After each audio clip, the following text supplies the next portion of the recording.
जवळपास प्रत्येकालाच प्रवास करायला आवडतो. कुणाला निसर्गात फिरायला आवडते, तर कुणाला प्रवास म्हणजे फक्त मजा असते. कुणाला सोलो प्रवास आवडतो, तर कुणाला फॅमिली सोबत. महाराष्ट्र प्रवास हे संशोधन, हा अभ्यास, मग लिखाण, हे कसं काय घडलं, हा देखील एक प्रवासच आहे. मुंबई सारख्या चांगल्या शहरात राहत होते, चांगली नोकरी सुरू होती, पण नोकरीची 11-12 वर्ष होऊन देखील मला आयुष्यात जे मिळवायचं आहे ते हेच का, असा अनुत्तरित प्रश्न नेहमी समोर असायचा. जॉब सोडल्या मी पहिले काय केले असेल, तर गेल्या 10-12 वर्षात माझ्याकडून काय काय करायचे राहून गेले त्याची यादी बनवली.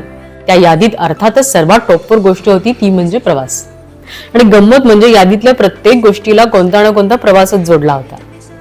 हा प्रवास कोणत्याही माध्यमातून झालेला असू दे, मात्र प्रवास म्हणजे एका ठिकाणाहून दुसऱ्या ठिकाणी पोहोचणे असे नसावे.